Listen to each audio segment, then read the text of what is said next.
In my family, there is always a kitchen.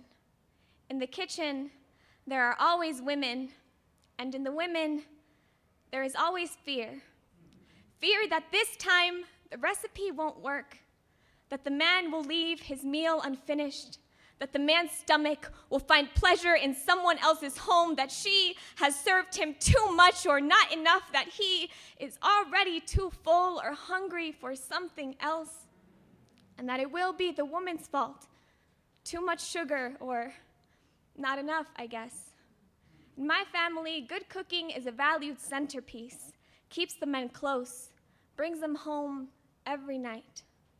Grandmother believed a good meal says, "I love you," better than a kiss. Grandmother believed a good meal says, "I'm sorry," better than an apology. Like my grandmother, my mother serves in excess, says, "You can never, never love too much." One night, Daddy didn't come home for dinner. His plate left cold on the table. He woke Mommy up at 4 a.m. after his night out drinking, dragged her by the hair into the kitchen, demanding he cook him his favorite meal. A side of rice. "I love you." Another beer from the fridge. "I'm sorry, I love you." Breakfast next morning was the last time she apologized for him.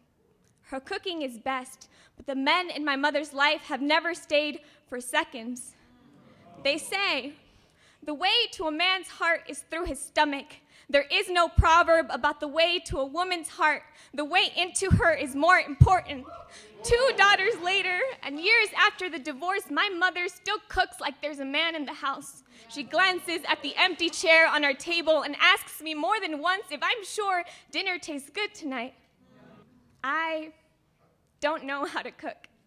The man I love cooks for me. Knows the way to my heart isn't food or roses, but the kind of honest love that fills. And I may not know how to cook yet, but Mommy still showed me how to love myself too much, always, even if he doesn't stay.